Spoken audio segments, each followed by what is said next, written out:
নমস্কার বন্ধুরা, আজ আমি শীতের নতুন ছোট আলু দিয়ে আলুর দম বানিয়ে দেখাবো। মাত্র ঘরে থাকা কয়েকটি উপকরণ দিয়েই এই আলুর দমটা বানিয়ে দেখাবো, যার স্বাদ হবে অসাধারণ মাত্র একটি উপকরণ দেওয়ার জন্য।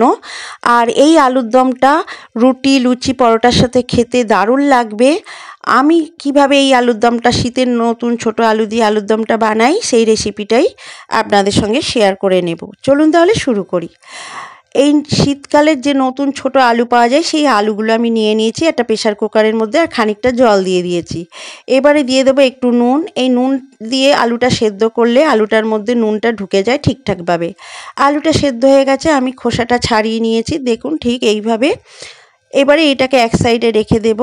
দিয়ে আমি গ্যাসের ওপরে একটা কড়াই বসিয়ে দিয়ে পরিমাণ মতো সর্ষের তেল দিয়ে দিয়েছি। এই আলুর দম রেসিপিটা আমি সর্ষের তেলেই করব। এবারে এই খোসা ছাড়িয়ে নেওয়া আলুগুলোকে আমি প্রথমে, সেদ্ধ করে নেওয়া আলুগুলোকে আমি ভেজে নেব। এইভাবে আলুর দম ভেজে নিয়ে করলে, আলুটা ভেজে নিয়ে করলে আলুর দমের টেস্ট আরও বেড়ে যায়। আলুটার গায়ে একটা হালকা কালার চলে এলে আমি আলুটা নামিয়ে রেখে দেব। দেখুন আলুটা আমার ভাজা হয়ে গেছে একদম। এবারে আলুটাকে আমি তুলে নেব। সমস্ত আলুগুলো আমি তুলে নিয়েছি। ওই তেলেই সম্পূর্ণ রান্নাটা আমি করব।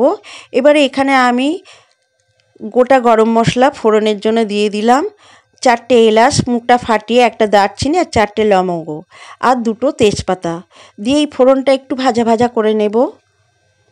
ফোড়নটা থেকে যখন একটা মিষ্টি গন্ধ বেরোবে, তখন 2টো বড় সাইজের পেঁয়াজ কুচি করে রেখেছি, সেই পেঁয়াজ কুচিটা দিয়ে দিলাম। দিয়ে পেঁয়াজটা একটু ভেজে নেব। পেঁয়াজটা যখন হালকা ভাজা হয়ে যাবে, তখন দিয়ে দেব 1 চামচ আদা রসুন বাটা। আদা রসুন বাটাটা পেঁয়াজের সঙ্গে খুব ভালোভাবে একটু ভেজে নেব।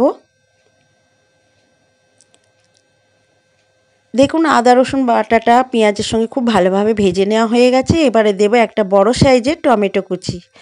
টমেটো কুচিটা দিয়ে খুব ভালোভাবে ভেজে নিতে হবে যতক্ষণ না টমেটোটা নরম হচ্ছে। দেখুন টমেটোটা নরম হয়ে গেছে। এবারে আমি এখানে গুঁড়ো মশলাগুলো দিয়ে দেব। 1 চা চামচ হলুদ গুঁড়ো, 1 চা চামচ লঙ্কা গুঁড়ো আর স্বাদ মতো নুন। সমস্ত কিছু দিয়ে আবার একটু ভালোভাবে কষিয়ে নেব। মশলাটাকে খুব ভালোভাবে কষাতে হবে, তবেই আলুর দমের টেস্টটা কিন্তু বেড়ে যাবে।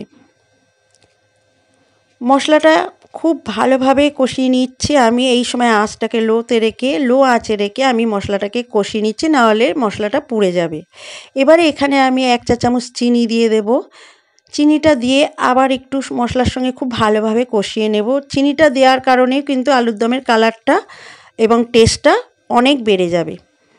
আর দিয়ে দেবো এখানে 2 চামচ মতো টমেটো সস। এই টমেটো সসটা দেওয়ার জন্য এই আলুর দমটা খেতে কিন্তু অসাধারণ লাগবে।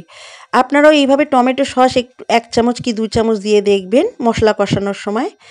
দিয়ে সমস্ত কিছু মশলাগুলো কষিয়ে নেওয়া হয়ে গেছে দেখুন। এবারে আমি এখানে কিছুটা পরিমাণে কড়াইশুঁটি দিয়ে দিলাম। কড়াইশুঁটিটা দিয়ে মশলার সঙ্গে খুব ভালোভাবে একটু কষিয়ে নেব। মশলাটা ততক্ষণ কষাতে হবে যতক্ষণ না মশলাটা থেকে তেল ছেড়ে দিচ্ছে। আর দিয়ে দিলাম 2টো চেরা কাঁচা লঙ্কা। দিয়ে সমস্ত কিছু ভালোভাবে কষিয়ে নিচ্ছি যতক্ষণ না মশলাটা থেকে তেল ছেড়ে দেবে। দেখুন মশলাটা থেকে একদম তেল ছেড়ে দিতে আরম্ভ করেছে। এবারে আমি ভেজে রাখা আলুগুলো দিয়ে দেব। আলুগুলো দিয়ে খুব ভালোভাবে মশলার সঙ্গে কষিয়ে নিতে হবে। দেখুন আলুগুলো আমার মশলার সঙ্গে খুব ভালোভাবে কষানো হয়ে গেছে। এবারে দিয়ে দেব এখানে জলটা দিয়ে আবার একটু সব কিছু ভালো করে মিশিয়ে নিয়ে একটা ঢাকা দিয়ে আমি 5 থেকে 6 মিনিট রান্না করে নেব। দেখুন 5 মিনিট পর আমি দেখাচ্ছি। আর একটু নেড়ে দিতে হবে। 5 মিনিট পর একটু ঢাকনাটা খুলে আমি একটু নাড়াচাড়া করে দিচ্ছি। নাড়াচাড়া করে দিয়ে এবারে এখানে আমি দিয়ে দেব একটু গরম মশলা গুঁড়ো দিয়ে আবার একটু নাড়াচাড়া করে দেব।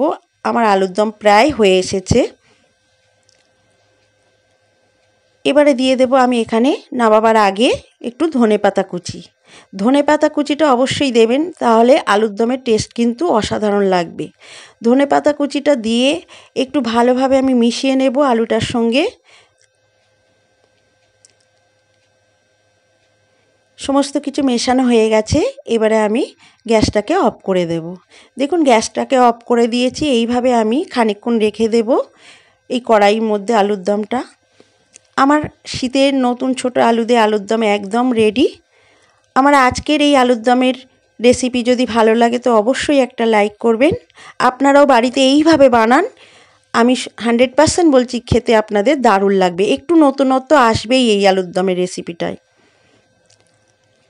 আর যদি ভালো লাগে তো অবশ্যই একটা লাইক করবেন আর আমার চ্যানেলটিকে সাবস্ক্রাইব করে আমার পাশে থাকার অনুরোধ রইল। আর এতক্ষণ ধরে আমার ভিডিওটা দেখার জন্য সবাইকে ধন্যবাদ।